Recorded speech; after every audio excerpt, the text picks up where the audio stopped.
21 hours na gising at 3 hours lang ang tulog?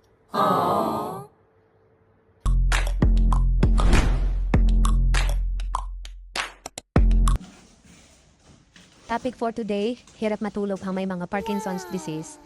So, sa video na to makikita ninyo kung ilang oras lang yung halos pahinga naming dalawa at ang alaga ko. Siyempre pag gising siya, gising din ako. Hindi naman pwedeng tulog siya, gising ako, tas gising ako, tulog siya. Kailangan pag tulog siya, tulog din ako, tas pag gising siya, gising din ako. So by the way, bakit nga ba hirap makatulog ang may mga Parkinson's disease?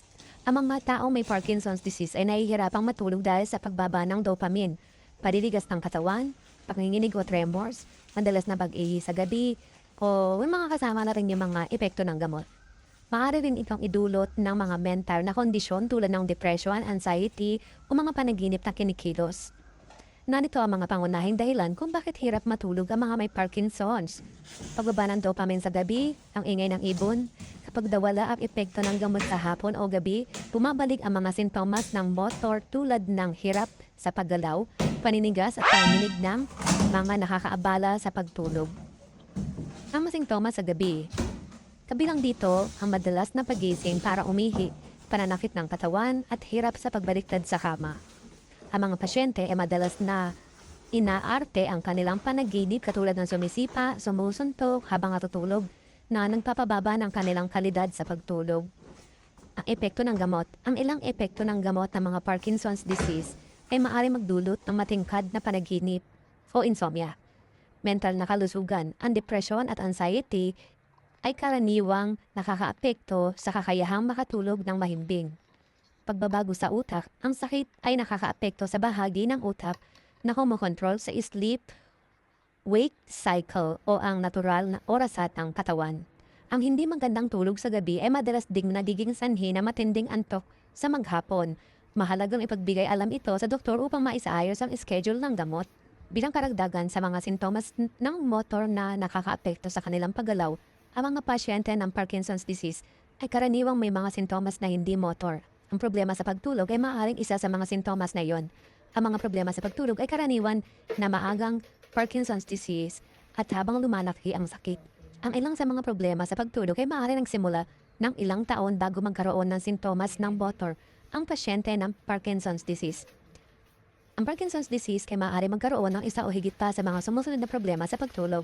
Problema sa pagkahulog o pananatiling tulog, insomnia, kadalasang mas maraming problema sa pananakit ng tulog, sumisigaw-sigaw o gumaganap na parang totoong panaginip. Kabilang sa pagsuntok o paghampas-hampas, ito ay kilala bilang REM, Sleep Behavior Disorder, o RBD. Sobrang pagkantok sa araw at kung minsan ay bigla ang nakakatulog ng hindi sinasadya, kailangan bumangon ng mas madalas para magamit ang banyo, isang hindi komportable na pakiramdam sa mga binti kapag nakahiga na, naiibsa ng paggalaw, ito ay tinatawag na restless legs syndrome. Ang restless leg syndrome ay kadalasang may kasama ang jerking leg movement habang natutulog. Naputol ang paghinga habang natutulog, yun ay ang tinatawag nating sleep apnea. Bakit nga ba nangyayari ang mga problema sa pagtulog na may kaganayan ba ang mga problema sa pagtulog ng gamot? Ang Parkinson's disease ay maaari magdulot ng mga pagbabago sa mga kemikal na sangkap at mga bahagi ng utak na kumokontrol sa pagtulog at paggising. Ang mga pagbabagong iyon ay nagdudulot ng mga problema sa pagtulog sa mga pasyente ng mga Parkinson's disease. Ang mga gamot na iniinom o panggamutin ang Parkinson's disease ay maaari ding magdulot ng mga sintomas ng pagtulog o magpalala sa mga ito. Madalas itong nangyayari sa pag-aantok sa araw o matingkad na panaginip. Ano ang solusyon para makatulog ang mga may Parkinson's disease? Ang mga solusyon para makatulog ang may mga Parkinson's disease ay kinabibilangan ng pagtataguyod na maayos na sleep hygiene o tamang oras ng pagtulog, malamig at madilim na silid, regular na ehersisyo sa umaga, paglilimita sa pagtulog sa hapon at paghiwas sa caffeine o kape o maaaring likido bago matulog. Ang mga adjust ng gamot sa Parkinson's disease ay mahalaga upang mababawasan ang sintomas tulad ng panginginig sa gabi. Narito ang ilang detalyadong payo mga pagbabago sa pamumuhay at kapaligiran. Matulog at gumising sa parehong araw at oras. Siguraduhin komportable, tahimik, madilim ang silid. Mag-ehersisyo araw-araw para mas madaling makatulog sa gabi. Limitahan ang pagtulog sa hapon o hapon-hapon. Pagkain, inumin, iwasan ang kopi, alkohol sa hapon, gabi at bawasan ang pag-inom ng tubig 2 to 3 hours bago matulog upang maiwasan ang madalas na pag-ihi. Kung may panaginip na kinikilos, maglagay ng mga unan sa paligid ng kama. Ang melatonin ay maaaring makatulong 1 hanggang 2 oras bago matulog. Maaaring magreseta ang doktor ng mga gamot sa insomnia. Yun, meron ganun ang alaga ko na iniinom kada gabi. Yun ay ang melatonin.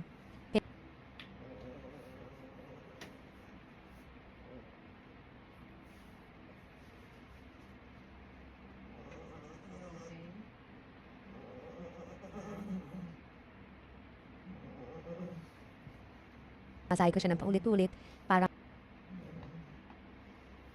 Okay. Ha?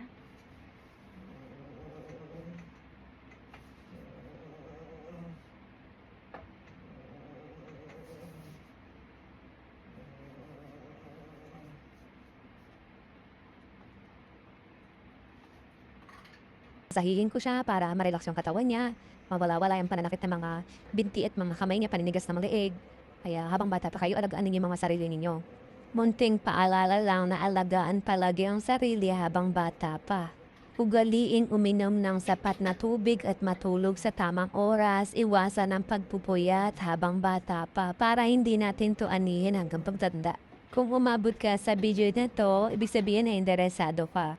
Kung gusto mo pa ng mga ganitong klase na mga content tungkol sa mga may karamdaman, follow mo lamang at saka i-like ang aking profile para updated ka araw-araw sa mga katulad nitong content. Yun lang for today's video. Halagaan ang sarili. Ingat. Bye!